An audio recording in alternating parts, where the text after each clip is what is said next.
Ballerina Farm is a trad wife, and Nara Smith is cosplaying as a trad wife. This is a hill that I will die on. Disclaimer is that I do not follow either of these women because I myself was raised Mormon, and following in the trad wife culture is so fucking triggering to me. But I did go to BYU, and I know these people. People like this are my cousins. People like this are my friends. This is my community, specifically a community that I actively had to do a lot of work on to get out of. Unless you're intimately familiar with Mormonism, you might not realize, but Nara Smith has completely, she is so detached from Mormonism. So if she chooses to be a stay-at-home wife with her children, then sure, maybe she has done some work on uncoupling. But the reason that I specifically differentiate the two is because Nara Smith is making money based off of her content. She has created a brand for herself, and whether you think that the best thing that an influencer can do is make their life look like it is not curated and build this world that you just get so sucked into and you believe in this fantasy. We know that this is a fantasy though, and we know that this is intentional because she sells ad revenue. So she is a person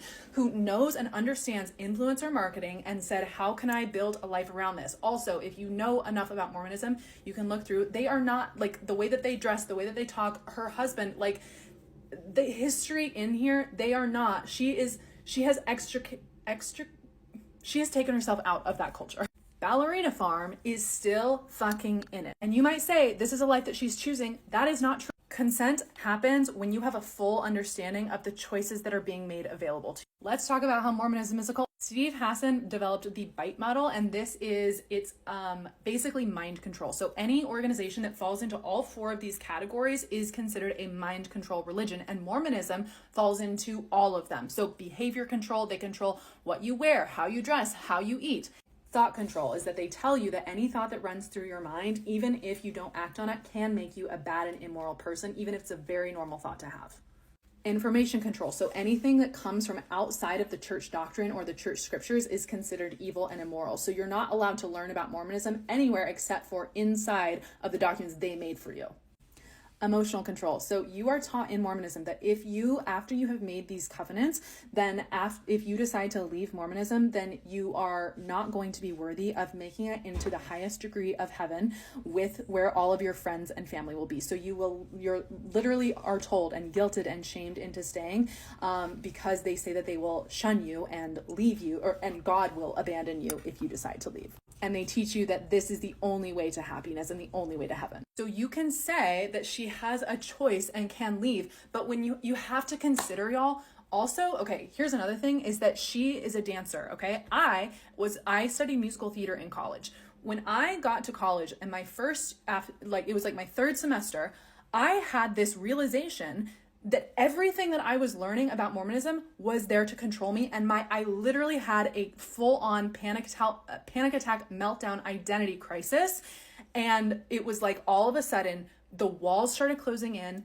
Everything that I knew, my entire identity, literally everything I'd been taught, I realized was a whole fucking lie, and yet I'm 19. I have 2 semesters of musical theater under my belt. My parents are not going to be supportive if I leave BYU. So what is my option? My option is to stay there. And at that point, that then led me to feel really incentivized to find a husband. Now, I am very lucky because my husband actually did support me having a career. I specifically sought out someone who was not raised Mormon, but who had converted to Mormonism. I found an outlier, which, by the way, the stories that I could tell about the dates that I went on while I was at BYU, I remember telling someone that I was a musical theater major, and he was like, well, what are you going to do with that? You need to be staying at home with the kids. Someone also asked me, they're like, oh, so you're going to sell plays? You could open a bookshop where you sell plays. Mormon men do not want their women working. And Ballerina Farm, yes, she is quote unquote working. She is building a brand, but you know what she sells? Her husband's product. I remember being at BYU, and there was this lecture where they brought in this woman who was called of God to be in charge of all of the women in all of the world, called of God. And the freshmen, we were asking questions, and I remember 2 people, this happened 2 times. Someone said, how do I pick a major? How do I know what major God wants me to have? And she said, it literally doesn't matter. Your job is to find a husband. And I'm so fucking grateful that I didn't listen to that and went on to pursue a career. But if I had listened to that and I had become a trad wife and prioritized my husband and immediately gotten pregnant. Like, I didn't get pregnant until I was 29, and by then I at least had some skills under my belt so that I could now that I am divorced, I can support myself and my baby. Saying the Ballerina farm has a choice it's just fucking bullshit. The choice that she has is lose her entire eternal salvation and go to hell, or stay with this man who is clearly a narcissistic abuser. If Nara Smith wanted to leave at any time, she absolutely could. And truthfully, obviously Ballerina Farm could as well.